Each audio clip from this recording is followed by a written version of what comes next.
Hi, my name is Roger Leon. I'm a licensed attorney. This series of shows is dedicated to looking at our United States Constitution. As citizens, we are often told something is either our constitutional right, or in the opposite, something violates our constitutional rights. The fights over what rights are contained in our Constitution have been going on from the very beginning of the adoption of this document.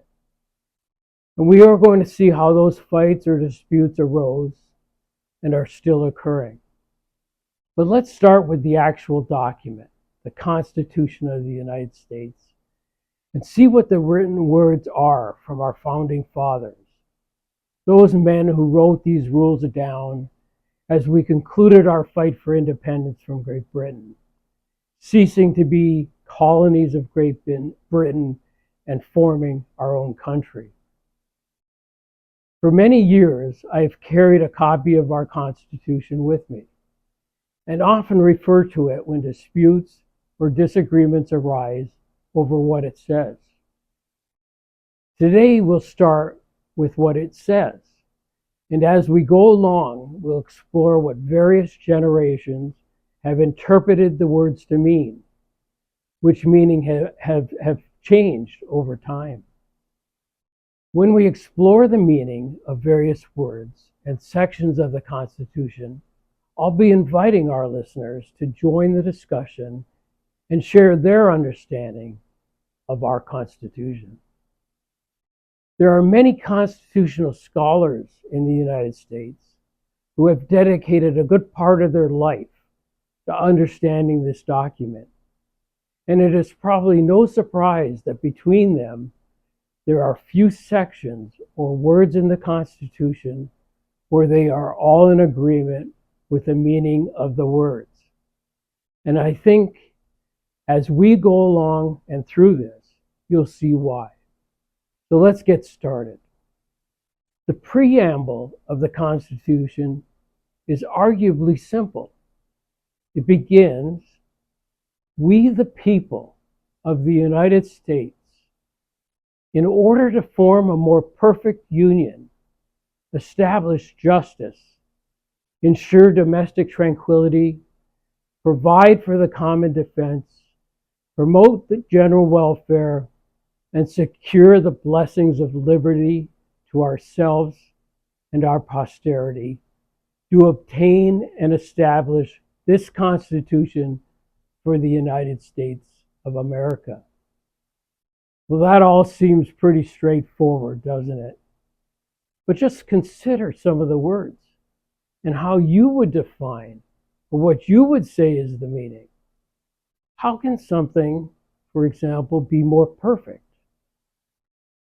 We can say, like the Lexus car commercials, that we are in the pursuit of perfection. But how can we understand something perfect to be more perfect?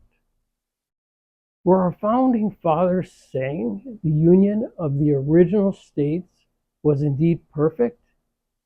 And if so, what is the more part?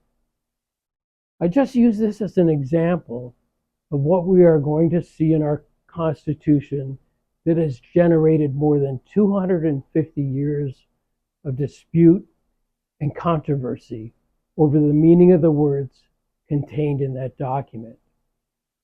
I'll use another example. What is general welfare? Or how do we define that? And one more example. When the Constitution says blessings, how do we understand that term? In its common meaning, that is a religious term, meaning from God. But is that what they intended? Later, we'll look to see how some of these terms have been defined. For today, we are only going to look at Article 1, Section 1 of the Constitution. The Constitution is comprised of 7 articles, 21 sections in those articles, and then 27 amendments. But again, today we're only going to look at Article 1, Section 1. What this section says is all legislative powers herein granted shall be vested in a Congress of the United States, which shall consist of a Senate and a House of Representatives. Okay, that all seems pretty straightforward. This section establishes what we still know today as the U.S. Congress. Sometimes this gets a little confused because we call members of the House of Representatives congressmen rather than representatives. But we call members of the Senate senators, even though they are both members of our Congress, as set up under this section of Article 1.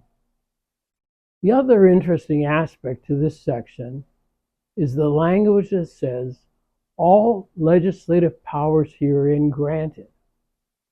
And the issue here is to understand what powers are granted to the Congress in this Constitution.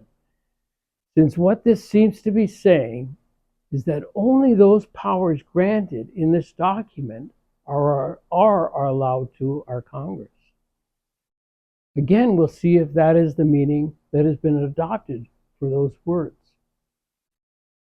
So we'll end here today, and we'll start the next session with Section 2 of Article 1. I'm so happy to be sharing this with you. And I'm glad that there is interest in seeing what our Constitution actually says. And then later, what has been interpreted to have been said. So I'll say goodbye for now, and I'll look forward to seeing you again in our next session.